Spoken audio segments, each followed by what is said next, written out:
To waive 50% of pay, 50% ya matax, ili mtu ambaye anapata 25,000 aweze kupeleka nyumbani 1 extra 1,000 shillings, mtu wa 35 aweze kupeleka kama 3,000.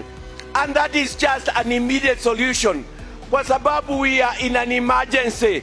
Hii nchi ni broke, and yet hii nchi iko na pesa nyingi sana. Ile ya tatu tulisema kwa nyinyi ndugu zetu na dada zetu wafanyabiashara, on the first day we are in there, we are going to waive tax penalties. Wananchi wanaficha pesa nyumbani, hawataki kukimbia kwa bank kwa sababu KRA imepewa target. Na saa hii wananchi hawajui kufanya nini, vijana wamekosa ajira. Nikasema we shall waive tax penalties so that there will be money kwa mifuko ya watu ili waweze kuanza kujimudu kimaisha.